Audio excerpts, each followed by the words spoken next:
Welcome to Let Me Fix This. Enjoy the video. In this video, I will explain how to export in Final Cut. First, navigate to the top right corner of your Final Cut Pro interface. You will see a Share button, which looks like a square with an arrow pointing upwards. Clicking this button opens a menu with several export options. We will focus on the easiest and most common methods to get your video out quickly and efficiently.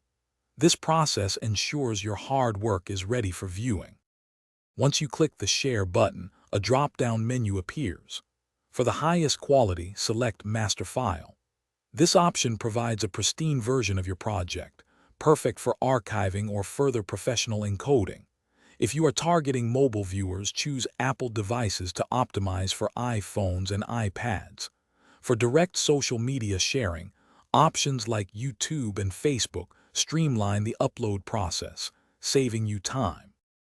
After selecting your desired share destination, a new window will open, allowing you to customize settings. Here, you can review the default resolution, often set to 1092 by 1080 pixels for high definition.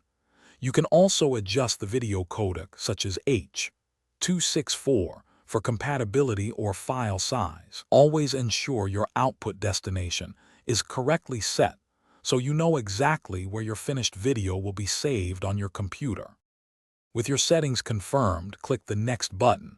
A standard save dialog box will appear.